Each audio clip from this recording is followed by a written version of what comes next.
તો દર્શક મિત્રો, રથયાત્રાનો પાવન અવસર અને સમગ્ર કર્ણાવતી શહેર, સમગ્ર અમદાવાદ શહેર કે જે હર્ષોલ્લાસ સાથે રથયાત્રાનું સ્વાગત કરી રહ્યું છે. આ દિવસની આતુરતાપૂર્વક તમામ અમદાવાદી કે જે રાહ જોતો હોય છે, સરસપુર વાસીઓ કે જે ભાણેજનું સ્વાગત કરવા માટેની રાહ જોતા હોય છે, ને તે ઘડી આજે આવી.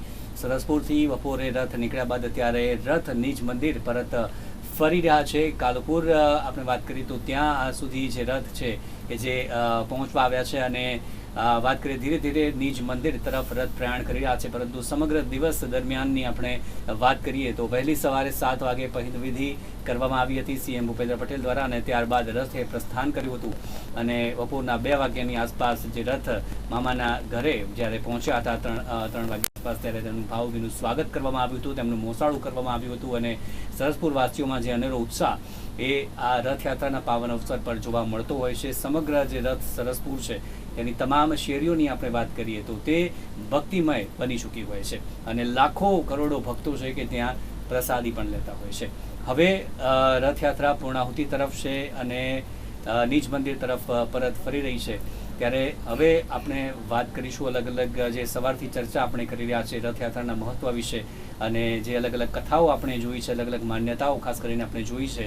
બીજા નંબરની સૌથી મોટી આ રથયાત્રા છે અને આગળ હવે આપણે ચર્ચા કરીશું રથયાત્રા અંગે. અમારી સાથે ભાગવતાચાર્ય શ્રી જોડાયા છે, કરણ કૃષ્ણ શાસ્ત્રીજી આપણી સાથે જોડાયા છે. આપનું સ્વાગત છે સૌથી પહેલાં. અને શરૂઆત કરીએ તો જે માહોલ સવારથી આપે જોયો, દર વર્ષે રથયાત્રામાં આપ જોતા હોવ છો, મોસાળની વાત કરીએ કે પછી નિજ મંદિરથી લઈને જે પરત ફરે છે ત્યાં સુધી આખા દિવસનો સમયગાળો, આજનો જે માહોલ છે રથયાત્રાના માહોલ અંગે ખાસ કરીને આપ સૌથી પહેલી પ્રતિક્રિયા આપની. નમસ્કાર. નીલાચલ નિવાસાય નિત્યાય પરમાત્મને બલભદ્ર સુભદ્રાભ્યામ જગન્નાથાય તે નમઃ. નિર્માણ ન્યૂઝના માધ્યમથી નિહાળી રહેલા સર્વ દર્શક મિત્રો, સર્વે ભાવિક ભક્તોને કૃષ્ણ શાસ્ત્રીના જય જગન્નાથ. ખૂબ આનંદની વાત છે, આપણા બધા માટે આનંદનું પર્વ, ખુશીનું પર્વ એવું આ જગન્નાથ ભગવાનની રથયાત્રા. વાલા મિત્રો, આ ભગવાનની જગન્નાથ ભગવાનની આ રથયાત્રાનો પ્રારંભ કેવી રીતે થયો એ વિશે આપણે થોડી ચર્ચા કરીશું. ઘણી બધી દંતકથાઓ આપણા શાસ્ત્રોમાં બતાવી છે, જે ઘણી બધી કથાઓ આપણે જાણીએ પણ છીએ. પણ આજે હું આપની સાથે અમુક એવી ચર્ચા કરી રહ્યો છું, અમુક કથાઓનું દર્શન કરાવીશ કે જે કદાચ આપણે નહીં સાંભળ્યું હોય. જેમ કે રથયાત્રાનો પ્રારંભ તો આપણા અમદાવાદથી આપણે પ્રારંભ કરીએ તો જગન્નાથ ભગવાનનું અહીંયા મંદિર છે જમાલપુર. તો 1878થી અહીંયા હનુમાનદાસજી મહારાજ, જેમણે ખૂબ તપ કર્યું સાબરમતી નદીના તટ પર, અને અહીંયા એમને તપ થકી એમણે અહીંયા સ્થાપના કરી. એના પછી અહીંયા ભગવાનની સ્થાપના થઈ છે. હવે આ જગન્નાથ ભગવાનના રથ વિશેની વાત કરીએ કે 3 રથ છે. સૌથી પહેલા રથની અંદર ભગવાન જગન્નાથજી, બીજા રથમાં બલભદ્રજી અને ત્રીજા રથમાં સુભદ્રાજી બિરાજમાન હોય. આ જે રથ બને છે એ કાષ્ઠના રથ બને છે, કાષ્ઠ કહેતા લાકડાના. અને આ રથની સ્થાપના કેવી રીતે થાય છે તો હવે અહીંયા આપણે એક દંતકથા હું આપને દર્શન કરાવું ત્યારે કે આ રથ કેવી રીતે બને છે, કે એ રથની અંદર ભગવાન જગન્નાથજી બિરાજમાન થાય છે. તો સૌ પ્રથમ દર્શક મિત્રો, જગન્નાથ ભગવાન કોણ છે તો કૃષ્ણસ્તુ ભગવાન સ્વયં. ભગવાન કૃષ્ણ એ સાક્ષાત પરમાત્મા છે, જે આપણે બધા જાણીએ છીએ. એના અનેક રૂપ છે. 24 અવતાર ભગવાન શ્રી હરિના આપણા ભાગવતજીમાં બતાવ્યા છે, પુરાણોમાં બતાવ્યા છે. એમાં પણ ભગવાનના મૂળતઃ 10 અવતાર. એમાં ભગવાનનો 8મો કૃષ્ણ અવતાર, અને એ ભગવાન કૃષ્ણ જ પોતે સાક્ષાત જગન્નાથજી છે, જે આપણે બધા જાણીએ છીએ. એક વખતની વાત, બાલકા તીર્થમાં ભગવાને વિચાર કર્યો કે મારે સ્વધામ ગમન કરવું છે, અને ભગવાન ભાલકા તીર્થે એક વૃક્ષની નીચે સૂતા હતા અને એક પારધી આવીને બાણ મારે છે. ભગવાનના ચરણમાં પગમાં એ બાણ વાગે અને રક્ત વહે છે, લોહીની નદીઓ ભરાઈ છે. અને એ પારધી આવી અને જોવે તો આ તો પરમ કૃપાળુ પરમાત્મા શ્રી હરિ ઠાકોરજી હતા. અને ભગવાન પાસે આવી અને આજીજી કરી રડવા લાગ્યો, પ્રભુ મારાથી મોટી ભૂલ થઈ, મને ક્ષમા કરો. ભગવાનની ઉદારતા જુઓ ભક્તો, ભગવાન કેવા દયાળુ, ભગવાન કેવા કૃપાળુ છે કે એ પરમાત્મા એ પારધીને એમ કહે છે કે ભાઈ ગહનાદ કર્મણો ગતિ, કર્મની ગતિ આ જગતમાં ગહન બતાવી છે. જેવા કર્મ તમે હું કરી એવું ફળ તમને ને મને પ્રાપ્ત થાય છે. એ જ વાત ભગવાન કૃષ્ણ ગીતાજીની અંદર અર્જુનને કહે છે, કર્મણ્ય વાધિકારસ્તે મા ફલેષુ કદાચન મા કર્મ ફલ હેતુર્ભુર્મા તે સંગોસ્ત્વ કર્મણી. અર્જુન, કર્મ કરો, ફળની આશા રાખવી નહીં. અને પ્રત્યેક મનુષ્ય જેવું કર્મ કરે છે એવા જ ફળની પ્રાપ્તિ એને થતી હોય છે. ત્યારે પારધી આવી અને ભગવાન પાસે આજીજી કરે. ભગવાન કહે છે, પારધી તારી કોઈ ભૂલ નથી. ગત જન્મમાં હું રામ હતો અને એ પારધી તું વાલી હતો. મેં તને છુપાઈને બાણ માર્યું અને આ જન્મમાં ત્યાં મને છુપાઈને બાણ માર્યું. એટલે વાલા ભક્તો, કર્મ તો ભગવાનને પણ છોડતું નથી, તો તમને મને છોડવાનું નથી. પણ મૂળ વસ્તુ કે ત્યારે ભગવાને જરા નામના પારધીને વૈકુંઠ ધામ આપ્યું. એવા પરમ કૃપાળુ પરમાત્મા ભગવાન શ્રી હરિ, ભગવાન જગન્નાથ છે.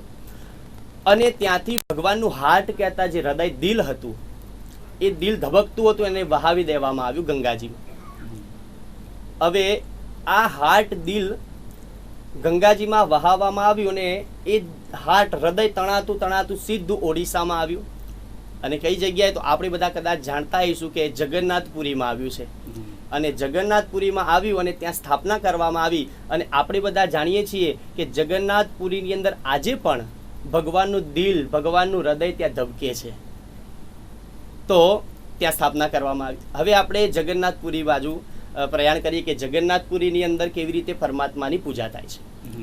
એક સમયની વાત, આ જગન્નાથપુરીની અંદર એક રાજા જેનું નામ છે ઇન્દ્રદ્યુમ્ન રાજા. આ રાજાએ ખૂબ તપ કર્યું અને આ રાજાની ધર્મપત્ની જેનું નામ છે ગુડીચા. વાલા દર્શક મિત્રો, એક વખત એક કાષ્ઠ તણાતું તણાતું ગંગાજીમાંથી જગન્નાથપુરી આવ્યું છે. અને આ કાષ્ઠને ઇન્દ્રદ્યુમ્ન નામના રાજાએ જોયું અને પછી આ કાષ્ઠમાંથી વિચાર કર્યો કે પરમાત્માની એક મૂર્તિ બનાવાય અને એના દર્શન કરીને ભક્તો પાવન થાય, પરમાત્માની ત્યાં સ્થાપના થાય. અને એ કાષ્ઠની મૂર્તિ બનાવવાનો વિચાર કર્યો અને ત્યારે આકાશવાણી થઈ કે આ બનાવી કેવી રીતે, આને કોણ બનાવશે. આકાશવાણી થઈ અને ભગવાન આકાશવાણીના માધ્યમથી કહે છે કે તમે ચિંતા ન કરો, હું આવી અને પોતે જ આની મૂર્તિની સ્થાપના કરીશ. અનેક દંતકથાઓ શાસ્ત્રમાં બતાવે છે. ઘણા બધા કથાવાચકો, ઘણા બધા સંતો, મહાનુભાવો અલગ અલગ રીતે એનું દર્શન કરાવતા હોય છે. ત્યારે આ કાષ્ઠમાંથી મૂર્તિ બનાવવાનો પ્રારંભ કર્યો. કોને બોલાવે તો કહે છે કે સુથાર વિસ્ત્રીને બોલાવી અને એની આગતા સ્વાગતા કરી અને તિલક કરવામાં આવ્યું છે. અને પછી એને કામ સોંપ્યું છે અને એની સરસ મજાની પ્રકૃતિ એ મૂર્તિ બનાવવાનો પ્રારંભ કર્યો. એક આચાર્યની વરણી કરવામાં આવી છે. આચાર્યજીને બોલાવ્યા છે, બ્રાહ્મણ દેવતાને. અને એ જ રીતે બધા ભેગા થઈ અને સરસ મજાની ભગવાનની એ મૂર્તિની સ્થાપના કરે છે. એ કાષ્ઠની મૂર્તિ ભગવાનની તૈયાર થઈ છે. 3 થઈ છે. એક ભગવાન જગન્નાથજીની, એક ભગવાન બલભદ્રજીની અને ત્રીજી સુભદ્રાજીની. હવે વાત એ છે કે ભગવાન કૃષ્ણ પરમાત્મા પ્રગટ થયા, વૃદ્ધ પુરુષનું રૂપ ધારણ કરીને આવ્યા છે. ઇન્દ્રદ્યુમ્ન નામના રાજાને કહે છે કે હું આ ભવનની અંદર મૂર્તિની સ્થાપના કરીશ, નિર્માણ કરીશ. તમે બહાર ઢોલ નગારાઓ વગાડો, મંજીરા વગાડો. જ્યાં સુધી આ મૂર્તિ ન બને ત્યાં સુધી કોઈએ અંદર આવવું નહીં. આ વાત કરી ઇન્દ્રદ્યુમ્ન નામના રાજા અને એની ધર્મપત્ની ગુડીચા બાર ભગવાનનું સુમિરન કરે છે. 21 દિવસ સુધી અંદર આવવાની ના પાડી. 15 દિવસ થયા વાલા ભક્તો, અને 15 દિવસ થયા અને ગુડીચાથી રહેવાયું નહીં કે મારે પરમાત્માના દર્શન કરવા છે. ઇન્દ્રદ્યુમ્ન નામના રાજાને કહે છે કે મહારાજ, મારે ભગવાનના દર્શન કરવા છે. અને ત્યારે ભક્તો, ઇન્દ્રદ્યુમ્ન નામના રાજાએ ના પાડી, પણ ગુડીચાએ જીદ કરી અને ત્યારે એ દરવાજો જેવો ખોલવામાં આવ્યો અને દરવાજો ખોલીને અંદર જોવે છે તો અંદર કોઈ હતું નહીં. અને ભગવાનની બલભદ્ર ભગવાન, સુભદ્રાજી અને ભગવાન જગન્નાથજીની મૂર્તિની ત્યાં સ્થાપના હતી. બોલો જગન્નાથ ભગવાન કી જય. એ મૂર્તિની સ્થાપના હતી. જોયું તો દર્શન કર્યા, પણ એ મૂર્તિ કેવી? તો ડરાવણી મૂર્તિ હતી. કેવી? આપણે જોઈએ, આપણે પથ્થરની મૂર્તિ તો બનાવી શકીએ, પણ કાષ્ઠની મૂર્તિ હતી. એમાં જોઈએ તો ભગવાનની મોટી મોટી આંખો, જે આપણે આજે પણ દર્શન કરી શકીએ. ભગવાનના હાથ નહીં, ભગવાનના પગ નહીં, ભગવાનના કાન નહીં. અને આ જોઈને ગભરાઈ ગયા. અને ત્યારે પુનઃ આકાશવાણી થઈ. ઇન્દ્રદ્યુમ્ન નામના રાજા રડવા લાગ્યા છે. એની ધર્મપત્ની રડવા લાગી, હે ભગવાન, અમારાથી ભૂલ થઈ, અમને ક્ષમા કરો, અમને માફ કરો. અને ત્યારે વાલા ભક્તો, આકાશવાણી પરમાત્માએ કરી અને આકાશવાણી કહ્યું, અરે રાજા, તમે ગભરાશો નહીં, તમે ચિંતા ના કરો, મારી કૃપાથી જ આ બધું બને છે. પણ આ જ સ્વરૂપની અંદર હવે તમે મારા દર્શન કરશો. આ જ રૂપમાં તમે મારા દર્શન કરશો અને ભક્તોનું કલ્યાણ થશે. રાજા, તમારે જે જોઈએ એ માગો. તમારે શું જોઈએ છે? ભક્તો, ઇન્દ્રદ્યુમ્ન નામના રાજાએ શું માગ્યું?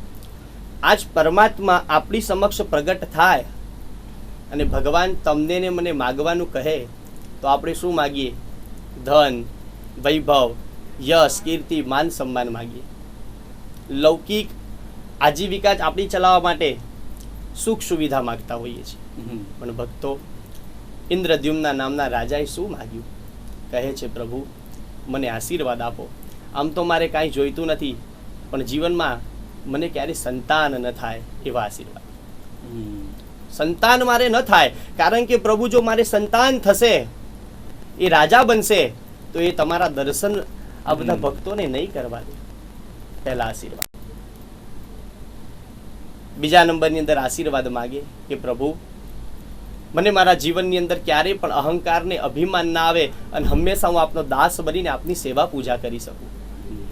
ત્રીજા આશીર્વાદ માગે છે, પ્રભુ, આ જગન્નાથપુરીની અંદર જેટલા પણ ભક્તો આવે, આપના દર્શન કરે, મસ્તક ઝુકાવે, બધા જ ભક્તોની મનોકામના આપ પૂર્ણ કરજો.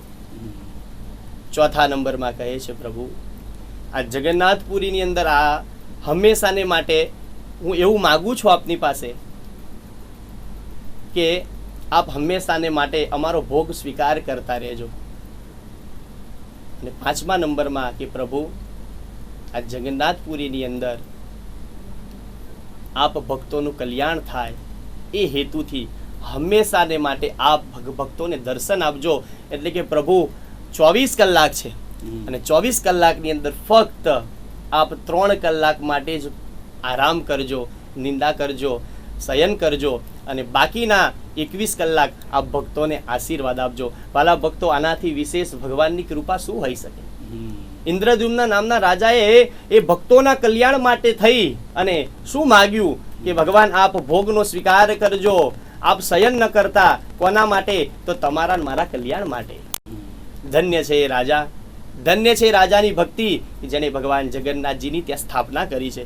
એવા ભગવાન જગન્નાથજી હંમેશાને માટે તમારું અને મારું કલ્યાણ કરનારા છે. એકવાર ભક્ત જઈ અને ભગવાનના શરણમાં જઈને મસ્તક ઝુકાવે અને કહે કે પ્રભુ, અમારી આ ઈચ્છા, અમારી આ મનોકામના છે, તો ભગવાન જગન્નાથજી હંમેશા એ ભક્તની ઈચ્છા પૂર્ણ કરે છે. બીજી વાત કે જેઠ સુદ પૂર્ણિમાના દિવસે ભગવાન જગન્નાથજીનો ભવ્ય અને દિવ્ય અભિષેક કરવામાં આવે છે. અને એ અભિષેક શેનાથી? તો 1000 સોનાના બેડા કળશથી ભગવાનનો દિવ્ય ને અદ્ભુત મહાઅભિષેક કરવામાં આવે છે. ભક્તો, હવે જે વાત કરીશ કદાચ આપ નહીં જાણતા હોય, તો 1000 સોનાના ઘડાઓથી, કળશથી ભગવાનનો અભિષેક થાય. અને એ પણ જળ કેવું? તો કે જે ઠંડુ જળ, હવે આપણે ઠંડા જળથી સ્નાન કરીએ તો આપણને પણ તાવ આવી જતો હોય છે, આપણે ટીકડીઓ લેવી પડે છે. આ તો પરમ કૃપાળુ પરમાત્માને 1000 કળશોથી શીતળ જળથી અભિષેક કરવામાં આવે. એટલે એવું કહેવાય કે ભગવાનને તાવ આવે છે અને પછી 15 દિવસ સુધી ભગવાન શયન કરે છે. અને ભીલ જાતિના જે લોકો હોય છે એ લોકો ભગવાનની ત્યાં સેવા પૂજા કરતા હોય છે, ભગવાનને સરસ મજાના ચંદનના લેપ કરતા હોય છે. અને એ 15 દિવસ સુધી પરમાત્મા ભક્તોને દર્શન આપતા નથી. એટલે કે એ જગન્નાથપુરીના જે મંદિર હોય એને બંધ કરવામાં આવે છે, બંધ રાખવામાં આવે છે, એટલે ભક્તોને દર્શન ન થાય. 15 દિવસ પછી એટલે કે અષાઢી બીજ પ્રારંભ થાય, એ અષાઢી બીજના દિવસે પુનઃ એ મંદિર ખોલવામાં આવે અને ભગવાન જગન્નાથજીની રથયાત્રા, કે આજે જુઓ ને, આજે બધા જ ભક્તો આજ સરસ મજાના જય જગન્નાથ જય જગન્નાથ જય રણછોડ માખણ છોડના નારા સાથે આજે બધા જ ભક્તો જો આનંદ કરી રહ્યા છે, એ પરમાત્માના દર્શન કરી રહ્યા છે, આજ ઉત્સવ, આજ આનંદ કરી રહ્યા છે. આજ ભગવાન જગન્નાથજી પધાર્યા છે. અને ભગવાન જગન્નાથજી આજે રથયાત્રાના દિવસે, અષાઢી બીજના દિવસે પરમ કૃપાળુ પરમાત્મા ભક્તોને દર્શન આપવા માટે આવે છે. એમ કહેવાય કે એક ભક્ત હોય એ ભગવાનના દર્શન માટે મંદિરે જતો હોય છે. પણ વાલા ભક્તો, આ જગતના નાથ જગન્નાથ કેવા દયાળુ છે. આમ તો આપણે ભગવાન પાસે જવું પડે, પણ આજ તો જગન્નાથ ભગવાન પોતે ભક્તોને દર્શન આપવા માટે પધારતા હોય છે. વાલાઓ, તે આપણું સદભાગ્ય છે કે આપણને પરમાત્માના દર્શન થાય છે. 3 રથ, જગન્નાથ ભગવાન, બલભદ્રજી અને સુભદ્રાજીનો, એવા 3 આ રથનું નિર્માણ કરવામાં આવ્યું છે. 16 હાથ લાંબો અને પહોળો રથ એ ભગવાન જગન્નાથજીનો છે. 14 હાથ લાંબો અને પહોળો રથ જે છે બલભદ્રજીનો છે. અને 12 હાથ લાંબો અને પહોળો જે રથ બનાવવામાં આવે છે સુભદ્રાજીનો છે. આવું ઘણા કહેતા હોય છે અને ઘણી બધી દંતકથાઓમાં છે.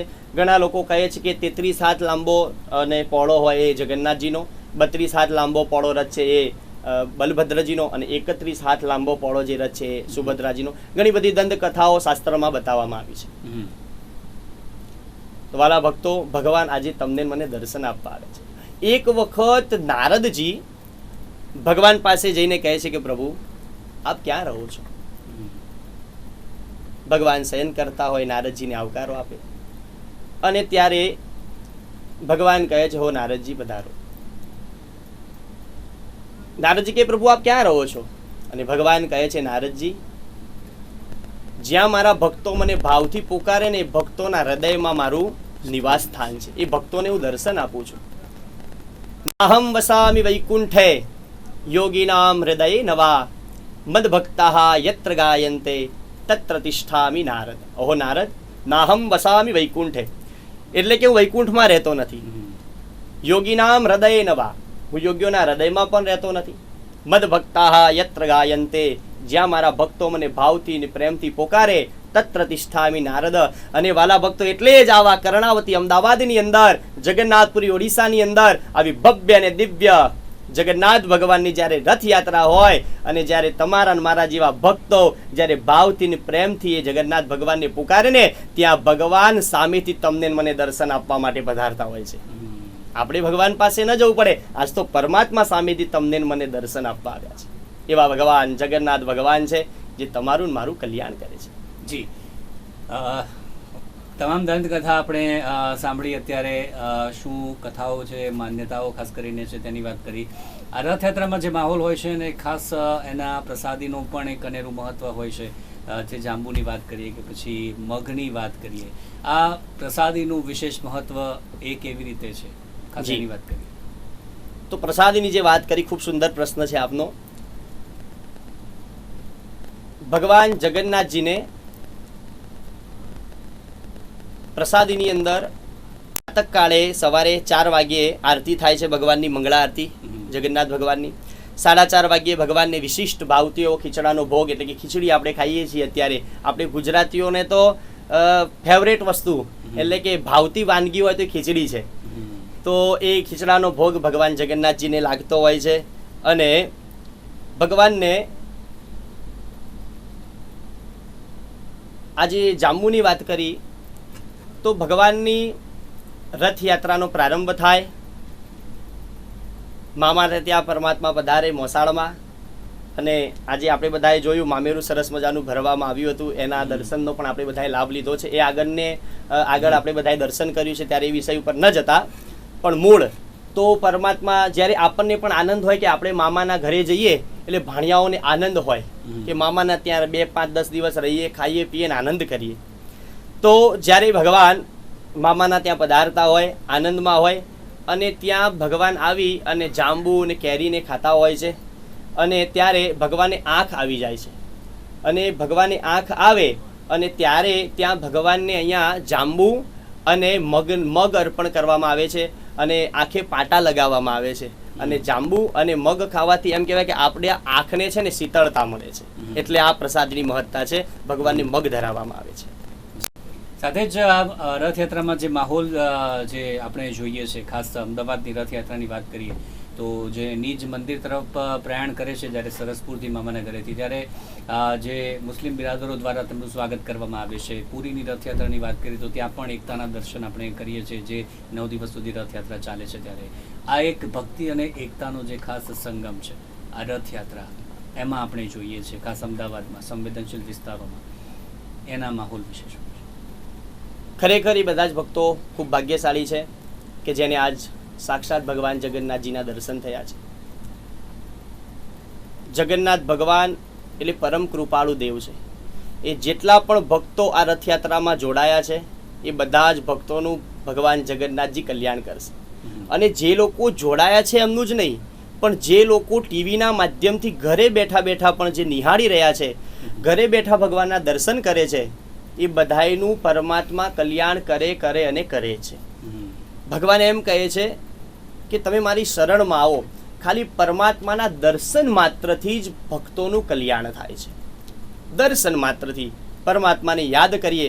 આમ તો એમ કહેવાય છે કે આ દરેક પ્રત્યેક મનુષ્યના હૃદયની અંદર જ ઠાકોરજી ભગવાન બિરાજમાન છે.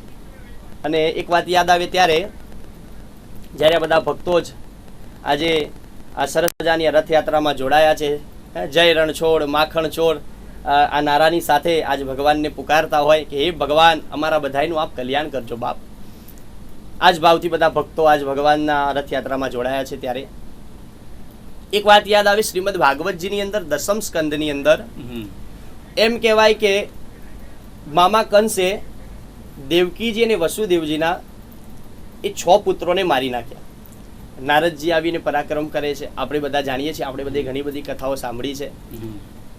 નારદજી કહે છે મામા કંસને આપ તો સાવ ભોળા છો. 8મો કાળ છે, પણ આ 8મો પહેલો અને બીજો પણ આ બનીને આવી શકે છે. મામા કંસને ખબર ન પડી. એક પુષ્પ લાવે છે 8 પાકડી વાળું, અહીંયાથી ગણાવે 1, 2, 3, 4, 5, 6, 7, 8, આ બાજુથી જે ગણાવે તો પણ 8 થાય છે. મામા કંસનું મગજ જે હતું, માઇન્ડ, એને ભ્રમિત કરવામાં આવ્યું છે અને મન ભ્રમિત કરવામાં આવ્યું. કંસ કહે છે વાત તો સાચી, તમે જ મારા ખરા અર્થમાં સાચા મિત્ર છો. 6 બાળકોને લઈ અને પટકીને મારી નાખે છે. 7મા હતા એ કોણ હતા તો કહે છે બલરામજી. અને 8મો કાળ આવશે, ચોક પહેરો પણ કડક કરવામાં આવ્યો હતો અને માસ પ્રારંભ થયો. કયો? અત્યારે જે માસ પ્રારંભ છે અષાઢ ઉચારમ મેઘમલારમ બલિભારમ જલધારમ દાદુર ડકારમ મયુર પુકારમ તળિયા તારમ વિસ્તારમ ના લહી સંભારમ પ્યાસ અપારમ નંદકુમારમ નિરખ્યારી કહે રાધે પ્યારી મેં બલિહારી ગોકુળ આવો ગીરધારી. આપ ગોકુળ આવો ગીરધારી. અને આજે જ્યારે અષાઢી બીજ છે ત્યારે એક વાત યાદ આવી કે કોટે મોર ટહુકિયાન અષાઢ ચમકી વીજ, મારા દુદા ને રાણો હાંભળે આજે આવી અષાઢી બીજ. અને અષાઢી બીજના દિવસે આજે આ બધા ભક્તો જોડાયા છે. ત્યારે જ આ વાત કરું ત્યારે ભગવાન જગન્નાથજીના દર્શન માટે ભક્તો આવ્યા. ત્યારે જ્યારે 8મો ગર્ભ દેવકીજીનો ચોક પહેરો કડક કરવામાં આવ્યો છે અને ત્યારે મામા કંસ તો ગભરાયેલા હતા. ભગવાન કારાવાસની અંદર પ્રગટ થયા. વિરાટ સ્વરૂપ લઈને ભગવાન પ્રગટ થયા અને જેવા પરમાત્મા વિરાટ સ્વરૂપ લઈને પ્રગટ થયા ત્યાં તો માં દેવકીજીની આંખમાં આંસુ છે. માં દેવકીજી કહે છે, પ્રભુ આપ આ વિરાટ સ્વરૂપ ધારણ કરીને પ્રગટ થયા, પ્રભુ આ બાળ સ્વરૂપમાં પ્રગટ થાઓ. દેવકીજીના કહેવાથી ભગવાન બાળ સ્વરૂપના રૂપમાં પ્રગટ થયા. બોલો બાલકૃષ્ણ ભગવાન કી જય. બાલકૃષ્ણના રૂપમાં પરમાત્મા પ્રગટ થયા છે. માં દેવકીજી સ્તનપાન કરાવે, વાલ કરે, પ્રેમ કરે છે. દરેક માં દીકરાને પ્રેમ કરતી હોય, કારણ કે દરેક માને એનો દીકરો વાલો હોય છે. એમ માં દેવકીજી પણ દીકરાને પ્રેમ કરે છે. અને માને ખબર છે કે મારો દીકરો આજે મને છોડીને જશે ને તો પાછો જલ્દી મળવાનો નથી. તો વાલા ભક્તો, ત્યારે બાલકૃષ્ણને એમાં પ્રેમ કરે છે. અને હવે વસુદેવજી બાલકૃષ્ણને ટોપલામાં મૂકીને જ્યારે લઈ જતા હોય ત્યારે દેવકીજીએ એક જ વાત કરી છે. વસુદેવજીને આજ દેવકી કહે છે કે હે મારા નાથ, તમે મારા દીકરાને સાચવીને લઈ જજો. શું કહે છે? હે મારા નાથ, તમે મારા દીકરાને સાચવીને લઈ જજો. નાથ શબ્દનો અહીંયા પ્રયોગ કર્યો છે. વાલા ભક્તો, દર્શક મિત્રો ધ્યાનથી સાંભળજો. કહે છે, હે મારા નાથ, તમે મારા દીકરાને સાચવીને લઈ જજો. અને ત્યારે ભક્તો, આજે વસુદેવજી એક જ વાત કરી છે દેવકીજીને, ખરેખર ધન્ય છે. વસુદેવજી કહે છે કે હે દેવી, તમે ચિંતા ન કરો, કારણ કે તમારા નાથના માથા ઉપર તો જગતનો નાથ જગન્નાથ વિરાજમાન છે. અનાથનો નાથ ગણો, સનાથનો નાથ ગણો, જે ગણો એ, પણ આ જગતની અંદર કર્તુમ અકર્તુમ અન્યથા કર્તુમ સમર્થ સહ ઈશ્વર, આખા જગતનો બાપ જેને કહી શકાય એ ભગવાન જગન્નાથ છે, જે તમારું મારું કલ્યાણ કરે છે. અને એ જગન્નાથ ભગવાનના દર્શન માટે આજે આટલી બધી ભીડ છે. આટલા બધા ભક્તો દૂર દૂરથી ક્યાંયથી ગામડેથી પધાર્યા છે પરમાત્માના દર્શન માટે. એ ઘણા ભક્તો નાચતા હોય, આનંદ કરતા હોય, અને જય રણછોડ માખણ છોડના નારા સાથે બધા જ ભક્તો આનંદ કરતા હોય છે. જી, તો જે પ્રકારે આપ દ્રશ્ય જોઈ રહ્યા છો દર્શક મિત્રો, જે ભગવાનના રથની આતુરતાપૂર્વક રાહ કે જે હવે આગળ જેમ જેમ જઈ રહ્યા છે રથ, તેમ તેમ જે ભક્તો પણ ઉમટી રહ્યા છે. અને નિજ મંદિરની આપણે વાત કરીએ તો ત્યાં પણ ભગવાનને આવકારવા માટે લોકોની ભીડ અત્યારે ઉમટી પડી છે. ખાસ હવે પૂર્ણાહુતિ તરફ આ રથયાત્રા જઈ રહી છે મહારાજજી, ત્યારે પૂર્ણાહુતિની આપણે વાત કરીએ તો ત્યારબાદનો સમયગાળો કે જે કઈ રીતની પૂજા વિધિ હોતી હોય છે અને તેનું શું ખાસ મહત્વ રહેલું છે જ્યારે ભગવાનને બહાર રાખવામાં આવે છે, આખી રાત સુધી મંદિરની બહાર રાખવામાં આવે છે, એનું શું મહત્વ છે, કઈ રીતની પૂજા વિધિ હવે હોય છે? જી, ખૂબ સરસ. ભગવાન પોતાના ભાઈ અને બહેનની સાથે જ્યારે મામાના ત્યાં મોસાળમાં પધારતા હોય, ખૂબ આનંદ કરતા હોય, અને જ્યારે સાયંકાળ થાય 7:30 કે 8:30નો સમય, અને ત્યારે એ રથયાત્રા વિરામના અંતે એટલે કે પુનઃ પોતાના નિજ મંદિર નિવાસ સ્થાને આવતા હોય છે પરમાત્મા. અને દંતકથા એવી છે કે ભગવાન જ્યારે આમ આપણે જોઈએ છીએ ભક્તો, તો ભગવાન નારાયણની સાથે લક્ષ્મી હશે, લક્ષ્મી નારાયણ હોય, રાધા કૃષ્ણ છે. પણ આ એક જગ્યા એવી છે જગન્નાથપુરી આપણા અમદાવાદની અંદર કે એક એવી જગ્યા છે કે જગન્નાથ ભગવાનની સાથે ભાઈ અને બહેન છે, બાકી એમની ધર્મપત્ની હોય છે, રાધાજી હોય છે. તો જગન્નાથ ભગવાન બલભદ્રજી અને સુભદ્રાજીની સાથે જ્યારે સાયંકાળે પુનઃ પરત ફરતા હોય છે નિજ મંદિરે, ત્યારે બહાર એટલા માટે રાખવામાં આવે છે કે ભગવાન જાય છે તો સાથે ભાઈ અને બહેનને લઈ જાય છે, એટલે રૂક્ષ્મણીજી વિચાર કરે કે મને સાથે લઈ ગયા નહીં, અને રૂક્ષ્મણીજી કોપ કરે છે કે મને પણ સાથે લઈ જવા હતા. અને ત્યારે રૂક્ષ્મણી રિસાય છે અને રૂક્ષ્મણીજી ભગવાનને અંદર પ્રવેશ કરવા દેતા નથી. કહે છે આજે તમારે બહાર રહેવું પડશે. અને પરમાત્મા રૂક્ષ્મણીજી જે મનાવતા હોય છે, અને જ્યારે બીજો દિવસ એટલે કે ત્રીજ પ્રારંભ થાય, અને ત્યારે એમ કહેવાય છે કે આગતા સ્વાગતા કરી ઢોલ નગારાની સાથે જ્યારે દેવી રૂક્ષ્મણીજી માની જાય, અને પછી ભગવાનની એ દિવ્ય મૂર્તિને પુનઃ નિજ મંદિરની અંદર પ્રસ્થાપિત કરવામાં આવે છે.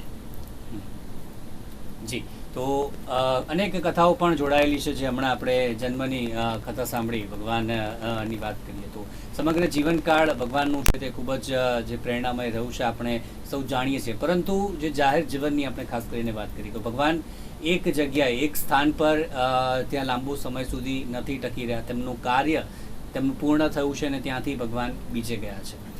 એ સમગ્ર કથા અને તેની સાથેથી જ તેના ઉપરથી આપણે શું ખાસ શીખવા જેવું છે, રથ ખાસ કરીને આપણે વાત કરીએ તો તે શું છે, તે શેમાંથી બનાવવામાં આવે છે તેની આપણે ચર્ચા કરી, તેની પ્રસાદ અંગે જે ખાસ મહત્વ છે તે અંગે ચર્ચા કરી. હવે જે ભગવાનની જે અલગ અલગ અવસ્થાઓ આપણે વાત કરીએ, વય સાથેની જે અલગ અલગ બાળ લીલાની આપણે વાત કરીએ કે પછી કિશોરાવસ્થાની વાત કરીએ, અલગ અલગ લીલાઓ છે જે ભગવાનની, આપણે તેની વાત કરીએ અને બ્રેક પર જતાં પહેલાં પણ જે તેની ચર્ચા કરી હતી, ભગવાનના જન્મની ખાસ કરીને આપણે ચર્ચા કરી હતી, ત્યારે આપણી સાથે કરણકૃષ્ણ શાસ્ત્રીજી જોડાયેલા છે આપણી સાથે અને ચર્ચાને આપણે આગળ વધારીએ. જેમ એમણે વાત કરી કે ભગવાનનો જન્મ થયો, ત્યારબાદ જે બાળ લીલાઓ આપણે વાત કરીએ તેમનું તે કાર્ય પૂર્ણ થયું, ત્યારે ભગવાન બીજે ગયા, ત્યાંથી તેમનું કામ પૂર્ણ થયું, પછી ભગવાન બીજે ગયા. આ જે સમગ્ર જે તેમનું જીવન રહ્યું છે તે તેના સમગ્ર જે કથાઓ છે તેના વિશે દર્શક મિત્રો જણાવો, અને તેની સાથે એમના જીવન ઉપરથી આજે મેં કહ્યું કે એક જગ્યાએ તે રહ્યા નથી, કામ પૂરું થયા પછી તે ગયા છે, ત્યારે એનાથી આપણે આપણા જીવનમાં શું શીખવા જેવું છે? ખૂબ સુંદર પ્રશ્ન કર્યો છે આપે. જગન્નાથ ભગવાન કોણ છે? આપણે ઘણી બધી દંત કથાઓ અત્યારે સાંભળી, પણ જગન્નાથ ભગવાન કોણ છે? તો જગન્નાથ ભગવાન એ જ ભગવાન કૃષ્ણ છે, એ જ ભગવાન દ્વારકાધીશ, એ જ ભગવાન જગન્નાથજી છે. એક વાત યાદ આવી ત્યારે દર્શક મિત્રો આપને કહી દઉં કે જગન્નાથ ભગવાનની સાથે નિજ મંદિરની અંદર એમના ભાઈ બલરામજી અને સાથે સુભદ્રાજીની પૂજા કરવામાં આવે છે. એ સાથે કેમ પૂજા કરવામાં આવે છે? તો એક દંત કથા બીજી પણ શાસ્ત્રમાં બતાવી છે, અને પછી આપણે સમજીએ કે જગન્નાથ ભગવાન જ ભગવાન કૃષ્ણ છે. એ વિશે થોડીક ચર્ચા કરીશું. ત્યારે એક સમયની વાત, ભગવાન દ્વારકાધીશની 16,108 પટરાણી જે આપણે જાણીએ છીએ ભગવાનની ધર્મપત્નીઓ, તે એક વખત ભક્તો બન્યું એવું કે ભગવાનનું મન તો હંમેશા માટે રાધાજીમાં ફસાયેલું હતું, અને બધી જ ગોપીઓ પણ કહેતી હતી કે રાધે તું બળભાગીની, તુને કોન તપસ્યા કી, તીન લોક તારણ તરણ સો તુમરે આધીન. આખું જગત ભગવાનની પાછળ ગાંડું હોય પરમાત્માને પ્રાપ્ત કરવા, અને એ ભગવાનનું મન હંમેશાને માટે રાધામાં ફસાયેલું હોય છે. તો આ ભગવાનની અષ્ટપટરાણી સાથે બધી જ ધર્મપત્નીઓ રડવા લાગી, અને ભગવાન કૃષ્ણ, ભગવાન દ્વારિકાધીશ પોતાના ભાઈ બલરામજીની સાથે દ્વારિકાથી બહાર ગયા હતા. અને ત્યારે ભક્તો આ બધી જ ભગવાનની પટરાણીઓ ભેગી થઈ રડતી રડતી બલરામજીની માતા એટલે કે રેવતીજી પાસે, બલરામજીની માતા રોહિણીજી પાસે આવે છે, અને રોહિણીજી પાસે આવીને રડીને કહે છે કે માં, અમારાથી એવી કઈ ભૂલ થઈ છે? અમે ભગવાનને આટલો પ્રેમ કરીએ છીએ અને છતાંય ભગવાન રાધાજીને આટલું ચાહે છે, અમારા પ્રત્યે આટલી લાગણી કે પ્રેમ નથી, એનું કારણ શું? અને રડતી રડતી બધી જ પટરાણીઓ કહેતી હોય ને ત્યારે રોહિણીજી કહે છે કે આ વાતનો હું તમને સુંદર જવાબ તો આપું, પણ એના માટે અહીંયા કૃષ્ણ અને બલરામજી આવવા ન જોઈએ. એટલે આ બધાએ ભેગા થઈને વિચાર કર્યો, વાંધો નહીં આવે. સુભદ્રાજીને કહે છે કે તમે દરવાજા પાસે ઊભા રહેજો અને અંદર કોઈ આવે નહીં, કૃષ્ણ બલરામ આવે નહીં એનું ધ્યાન રાખજો. અને હવે અહીંયા રોહિણીજી અષ્ટપટરાણી સાથે ભગવાનની દરેક ધર્મપત્નીઓને આ કથા કહે છે કે ભગવાન કેમ રાધાજીને વધારે પ્રેમ કરે છે. એની ચર્ચા થતી હતી, ને ત્યાં તો સુભદ્રાજી દરવાજાને બંધ કરીને બહારથી એક કાન આડો કરી અને સાંભળતા હતા આ બધી જ કથા. એટલી વારમાં કૃષ્ણ અને બલરામ આવે છે. કૃષ્ણ અને બલરામજી આવી અને સુભદ્રાજીને કહે છે મારે અંદર જવું છે. સુભદ્રાજી અંદર ન જવા દીધા. હવે અંદર ન જવા દીધા એટલે કૃષ્ણ અને બલરામજીએ પણ જે રીતે સુભદ્રાજી સાંભળતા હતા એ જ રીતે બંને જણા કાન રાખી અને સાંભળે છે. સાંભળતા હતા. એટલી વારમાં તો નારદજી આવે છે. નારદજી આવી અને ભગવાનને વંદન કરે છે. હવે જેવી એ કથા કૃષ્ણ બલરામ અને સુભદ્રાજીએ સાંભળી અને દરવાજો ખોલવામાં આવ્યો, ત્યાં તો કથા સાંભળી હતી, ત્યાં જોવે છે તો ધીરે ધીરે ધીરે ભગવાનના અંગ હતા એ સંકોચાવા લાગ્યા છે. આપણે એક દંત કથા બતાવી છે, એ ભગવાનના હાથ પગ અંગો છે એ સંકોચાવા લાગ્યા છે. અને ત્યારે નારદજી આવ્યા અને નારદજીએ ભગવાનના આ રૂપની અંદર દર્શન કર્યા. જગન્નાથ ભગવાન બલરામજી અને સુભદ્રાજીના. અને ત્યારે નારદજી ભગવાનની સ્તુતિ પ્રાર્થના કરે, ભગવાન આપ ભક્તોનું કલ્યાણ કરો, ભક્તોને દર્શન આપો. અને ત્યારે પરમ કૃપાળુ પરમાત્મા જગન્નાથજી એ નારદજીને કહે છે કે નારદજી તમે ચિંતા ન કરો, કળિયુગની અંદર આ જગન્નાથ ભગવાનના રૂપની અંદર મારો પ્રાદુર્ભાવ થશે અને બલભદ્રજી સાથે સુભદ્રાજીની સાથે હું ભક્તોને દર્શન આપીશ અને દરેક ભક્તોનું હું કલ્યાણ કરીશ. એટલે આ એક દંતકથા બતાવી છે. હવે જેમ આપે વાત કરી એ પ્રમાણે કે ભગવાન કૃષ્ણ એ જ જગન્નાથ ભગવાન છે. આપણે ત્યાં 4 પીઠ છે, 4 ધામ છે, 4 દિશાઓ છે. અને જ્યારે અમારા વિદ્વાન બ્રાહ્મણ દેવતાઓ પૂજા કરાવતા હોય ત્યારે કળશની પૂજા આવે. પૂર્વે ઋગ્વેદાય નમઃ, દક્ષિણે યજુર્વેદાય નમઃ, પશ્ચિમે સામવેદાય નમઃ, ઉત્તરે અથર્વવેદાય નમઃ. 4 વેદની પૂજા, પૂર્વમાં ઋગ્વેદની. એ જ રીતે 4 પીઠ છે, રામેશ્વરમ, બદ્રીનાથ, 3જા નંબરમાં દ્વારિકા અને 4થા નંબરમાં જગન્નાથપુરી. રામેશ્વરમ જે પીઠ છે ત્યાંની સેવા પૂજા જે પાલખી નીકળે એ બ્રાહ્મણો કરે છે. 4 વર્ણ, બ્રાહ્મણ, ક્ષત્રિય, વૈશ્ય અને શુદ્ર, તો બ્રાહ્મણો. આ બાજુ જે બદ્રીનાથ છે ત્યાં ક્ષત્રિય લોકો, દ્વારિકાની અંદર વૈશ્ય. અને એટલે જ આપણે જોઈએ છે દ્વારકાની અંદર વૈશ્ય બધા સમૃદ્ધ હોય છે. અને 4થી પીઠ એટલે કે જગન્નાથપુરી. આ જગન્નાથપુરીની અંદર જ્યારે પરમાત્મા 15 દિવસ માટે શયન કરતા હોય, જ્યારે ભગવાનને એમ કહેવાય કે તાવ આવ્યો હોય, ત્યારે ભગવાનની સેવા પૂજા કોણ કરે તો કહે છે ભીલ લોકો. એટલે જગન્નાથપુરીની અંદર સેવા પૂજા કોણ કરે તો ભીલ લોકો, એટલે કે શુદ્ર કરે છે. એટલે અહીંયા શુદ્રની પણ મહત્તા ભગવાને બતાવી કે જેટલી મહત્તા આ 3 વર્ણની છે એટલી જ મહત્તા શુદ્રની પણ આ જગતમાં હોવી જોઈએ એને છે. તો જગન્નાથ ભગવાન એ જ કૃષ્ણ છે. એનું કારણ કે ભગવાન અનેક અવતાર લે છે, અનેક ભગવાન અંશ અવતાર લે છે. તો ભગવાન કૃષ્ણ પરમાત્માએ જીવનમાં ક્યારેય, જેમ આપે પ્રશ્ન કર્યો એ પ્રમાણે, કે ભગવાને ક્યારેય પણ જીવનમાં સુખ ભોગવ્યું નથી. ભગવાન એક જગ્યાએ ક્યારેય સ્થિર થયા નથી, કારણ કે એવો અવસર જ નથી મળ્યો કે પરમાત્મા એક જગ્યાએ સ્થિર રહે. 25 વર્ષ સુધી પરમાત્મા ગોકુળ, વૃંદાવન, મથુરામાં રહ્યા છે અને 100 વર્ષ પરમાત્મા આપણા ગુજરાતની અંદર દ્વારિકાની અંદર વિરાજમાન થયા. ભગવાન કુલ 125 વર્ષ સુધી રહ્યા. ભગવાન જન્મતાની સાથે જ ભક્તો, આપણે જાણીએ છીએ ઘણી બધી કથાઓ આપણે દર્શન કરી છે, ત્યારે પરમાત્માનું પ્રાગટ્ય થયું અને જન્મતાથી જ બાલકૃષ્ણ માતા પિતાથી દૂર થયા છે. ધીરે ધીરે ભગવાન મોટા થયા અને સૌથી પહેલા મામા કંસના ડરથી પરમાત્માને આજ વસુદેવજી ટોપલામાં લઈ અને ગોકુળમાં આવ્યા છે. ત્યાંથી પરમાત્માએ આખી ભગવાન કૃષ્ણ આખી જિંદગી દુઃખ જ જોયું છે. અને ભગવાન ભક્તો તમને મને એક જ વસ્તુ શીખવે કે જીવનમાં ગમે તેટલું દુઃખ આવે પણ હંમેશા દુઃખમાં હારવું નહીં. સુખ આવે તો સુખમાં છલકાવવું નહીં, દુઃખમાં હારવું નહીં. દુઃખને કેવી રીતે સહન કરવું ભગવાન કૃષ્ણ તમને મને શીખવે. કેવી રીતે? નાનપણથી માતા પિતા છૂટ્યા, ગોકુળમાં આવ્યા. કંસેન પ્રહિતા ઘોરા પૂતના બાલઘાતીની. બાલઘાતીની એવી પૂતના પણ આજે બાલકૃષ્ણને મારવા માટે આવી. ભગવાને એનો ઉદ્ધાર કર્યો. એના પછી ભગવાને ઘણા બધા અસુરોને માર્યા છે અને પરમાત્માએ તો હંમેશા દુઃખ જ જોયું. અઘાસુર, બકાસુર, વ્યોમાસુર, જરાસંઘ, શિશુપાલ, દંતવક્ત્ર, આ બધાનો પરમાત્માએ ઉદ્ધાર કર્યો. અને એ ઠાકુરજી કેવા કલ્યાણકારી છે, કેવા દયાળુ છે. એમણે જેટલા પણ અસુરોને, રાક્ષસોને માર્યા એ બધાને પરમાત્માએ વૈકુંઠ ધામ આપ્યું. હવે આનાથી વિશેષ દયાળુ કોણ હોય? એ ભગવાન નાનપણથી જ હંમેશા માટે દુઃખ જોયું. ધીરે ધીરે મોટા થયા તો ગોકુળ છોડીને વૃંદાવનમાં વાસ કર્યો. વૃંદાવનમાં આવી ગોપવાલો સાથે ભગવાન રમ્યા છે, એમને પણ સુખ આપ્યું છે. હંમેશા ભગવાન બીજા માટે જીવ્યા છે, પોતાના માટે ક્યારેય કંઈ સુખ ભોગવ્યું નથી.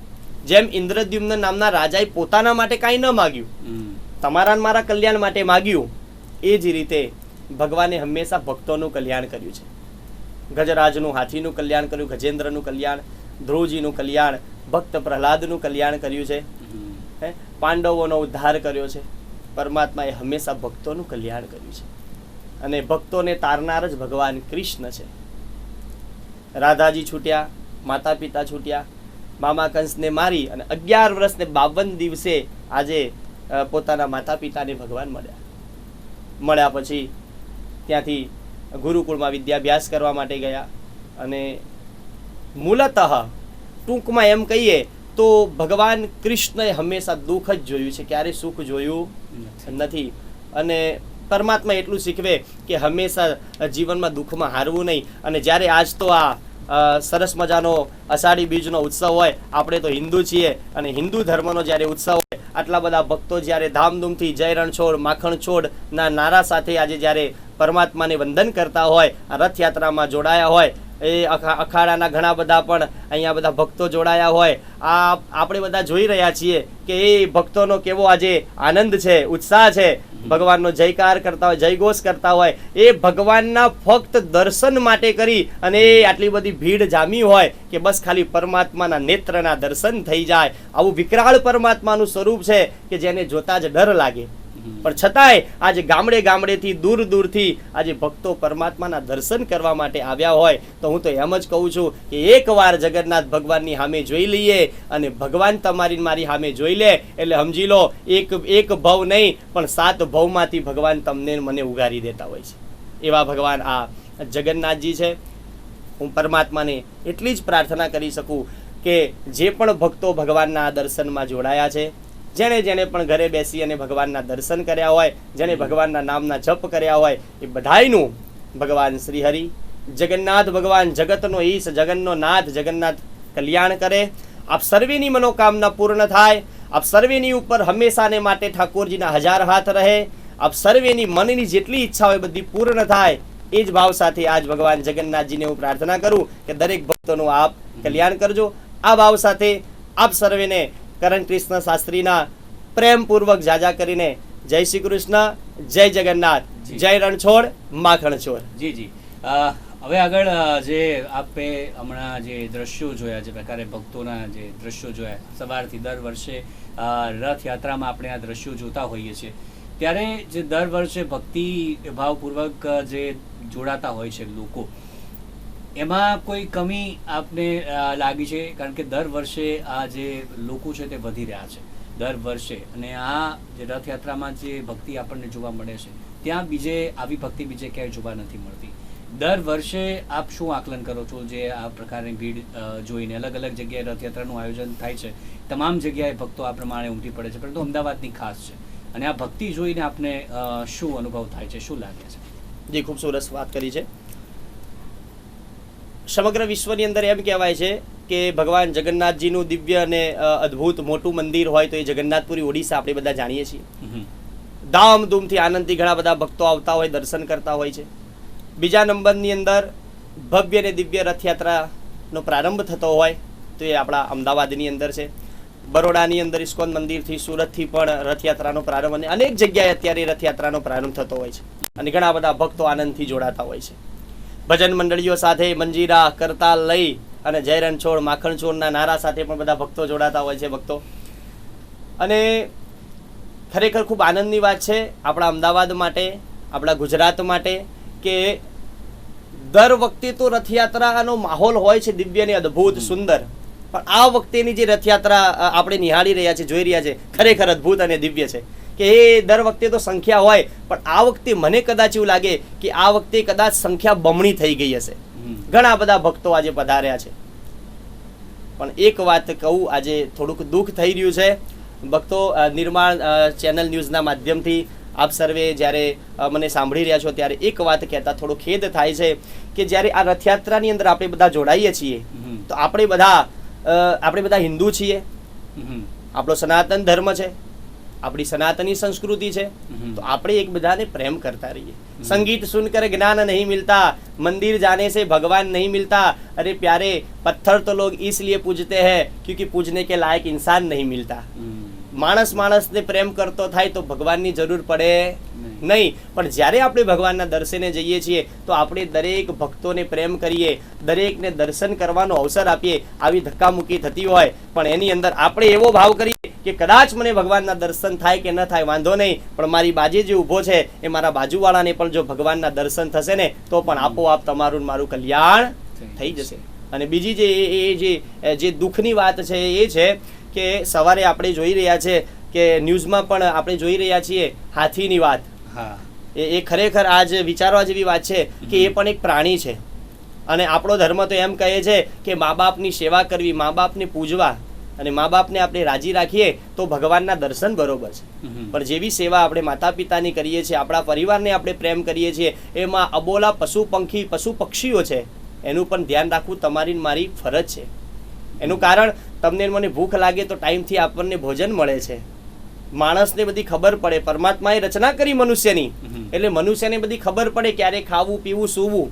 પશુ પંખી પક્ષીઓને આ બધી ખબર ન પડે એટલે એ આપણા ઉપર આત્મનિર્ભર આપણા ઉપર હોય, એ લોકો આપણા ઉપર નિર્ભર હોય કે મનુષ્ય આવી અને અમને કંઈક ખવડાવશે, એનું પેટ ભરાય. અરે વાલાઓ, શિયાળાની અંદર ઠંડી લાગતી હોય, ઉનાળાની અંદર ગરમી લાગતી હોય, ચોમાસું આવે ત્યારે આવો વરસાદ વરસતો હોય તો એ વરસાદમાં પણ એ પોતાનું જીવન નિર્વાહ કરતા હોય છે પશુ પંખીઓ. તો એ આપણા ઉપર આત્મનિર્ભર છે. તો આપણે એ પશુ પંખીઓનું પણ ધ્યાન રાખવું જોઈએ. આજે સવારથી જે આ દરેક ન્યૂઝની અંદર ચાલી રહ્યું છે કે 1 થી 2 હાથી અને 2 ના પછી તો બીજા 4-5 હાથી હતા, એ આજે પોતાનું ભાન ભૂલ્યા. એ જે પ્રાણી છે પોતાનું ભાન ક્યારે ભૂલે છે? અરે ભક્તો, એ જ્યારે એ પશુ પંખીને જ્યાં સુધી તમે એનું પરેશાન હેરાન ન કરીએ ત્યાં સુધી આપણને હેરાન પરેશાન કરતા નથી. ખરેખર આ ધ્યાનમાં રાખવા જેવી વાત છે. આપ જોઈ રહ્યા છો કે હાથી આજે ગાંડો થયો છે. કારણ કે તમે ને હું, કારણ કે આપણામાંથી કોઈ કદાચ એને હેરાન પરેશાન કરે ત્યારે જ એ આ પશુ કે આ પંખી હોય આપણને પરેશાન કરતા હોય છે. ખરેખર આની ઉપર પણ વિચાર કરવા જેવી વાત છે કે એનું પણ આપણે ધ્યાન રાખવું જોઈએ. આપણે એને હેરાન નહીં કરીએ તો ક્યારે પણ આપણને હેરાન કરવાના નથી. તો મારી એક રિક્વેસ્ટ આપ સર્વે દર્શક મિત્રોને છે, દરેક ભક્તો જે પણ મને નિહાળી રહ્યા છો, એક જ પ્રાર્થના કરીશ કે હંમેશા માટે આપણે આ પશુ પંખીઓનું પણ ધ્યાન રાખતા રહીશું અને એને ખૂબ પ્રેમ કરતા રહીશું. અને થોડુંક ભોજન આપણે કરીએ તો થોડુંક ભોજન એમના માટે પણ નીકાળીશું. આપણું શાસ્ત્ર એ જ કહે છે કે હંમેશા પહેલી રોટલી નીકાળો તો પહેલી રોટલી તો ગાયની નીકાળવી અને છેલ્લી રોટલી કૂતરાની નીકાળવી. આ કરીએ તો જગન્નાથ ભગવાન હંમેશા માટે તમારા મારા ઉપર રાજી થઈ જશે. પણ આપણે શું કરીએ કે અષાઢી બીજ આવે અને ભગવાન જગન્નાથજીની રથયાત્રામાં જોડાઈએ, જય રણછોડ માખણ ચોરના નારા સાથે એક દિવસ જોડાઈએ, દર્શન કરીએ અને પછી ભગવાનને સામે પણ કોઈ જોવે નહીં. ખરેખર આ વિચારણીય છે. હવે શ્રાવણ માસ પ્રારંભ થઈ રહ્યો છે.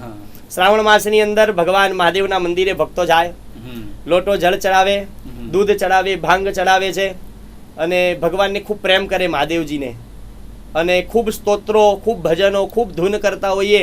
પણ 1 મહિના સુધી આપણે મહાદેવજીને વંદન કરીએ. પણ જેવો શ્રાવણ માસ જાય પછી બીજા 11 મહિના આપણે મહાદેવજીની સામું પણ જોતા નથી. આ વિષય પર ખૂબ વિચારણીય છે. તો ભક્તો, આ રથયાત્રા ખૂબ ધામધૂમથી આનંદથી પ્રેમથી થઈ રહી છે. જગન્નાથ ભગવાન બલરામજીની સાથે સુભદ્રાજીની સાથે જ્યારે મામાના ત્યાં પધાર્યા હતા અને પુનઃ જ્યારે રથયાત્રામાંથી ભગવાન પોતાના નિજ મંદિરે આવી રહ્યા છે. ખૂબ ભક્તો આજે આનંદ કરી રહ્યા છે, આમાં જોડાયા છે અને ઘણા બધા ભક્તોએ તો ભોજન પ્રસાદી આપી, ભોજન પ્રસાદી પીરસી અને એ પણ પુણ્યના ભાગ્યશાળી બન્યા છે. તો એ બધાને પણ હું ખૂબ ખૂબ સાધુવાદ આપું છું. જી, તો દર્શક મિત્રો, અત્યારે આપણે ઘણી બધી ચર્ચા કરી, શું ખાસ મહત્વ છે અને કદાચ અમુક વાતો આપણે નહીં ખબર હોય તે પણ અમે આપને જણાવવાની જે પ્રકારે કોશિશ કરી. અત્યારે નિજ મંદિર તરફ પ્રયાણ કરી રહ્યા છે. રથ 1 કલાક મોડા ચાલી રહ્યા છે જે સમયપત્રક હોય છે તેના કરતાં, પરંતુ ભક્તોમાં ઉત્સાહ એ જ પ્રમાણેનો છે. શાસ્ત્રીજી, અંતમાં તમામ દર્શક મિત્રોને ખાસ સંદેશ રથયાત્રાના પાવન અવસર પર શું કહેશો? જી, અંતે રથયાત્રા જ્યારે વિરામ થઈ રહી છે ત્યારે દરેક દર્શક મિત્રો માટે હું ઠાકોરજીને એ જ ભગવાનને પ્રાર્થના કરીશ કે જે લોકો આમાં જોડાયા છો, આપ સર્વેનું ભગવાન ખૂબ કલ્યાણ કરે, આપના મનની ઈચ્છા પૂર્ણ કરે અને જે રીતે આ બધા જ ભક્તોએ ભગવાનના દર્શન કર્યા છે અને પરમ કૃપાળુ પરમાત્મા હંમેશા આપણા બધાની ઉપર રાજી રહે. જગતના નાથ જગન્નાથ ભગવાનના આશીર્વાદ હંમેશાને માટે આપણી ઉપર બન્યા રહે એ જ પ્રાર્થના કરીશ. અને 1878થી આપણે આ જગન્નાથ ભગવાનની સ્થાપના કરવામાં આવી હતી અને ત્યારથી આવો દિવ્ય અને અદ્ભુત ઉત્સવ આપણે બધા મનાવીએ છીએ. તો આ વર્ષે આપ સર્વે જોડાયા છો તો દર વખતે પણ આ જ રીતે જોડાજો.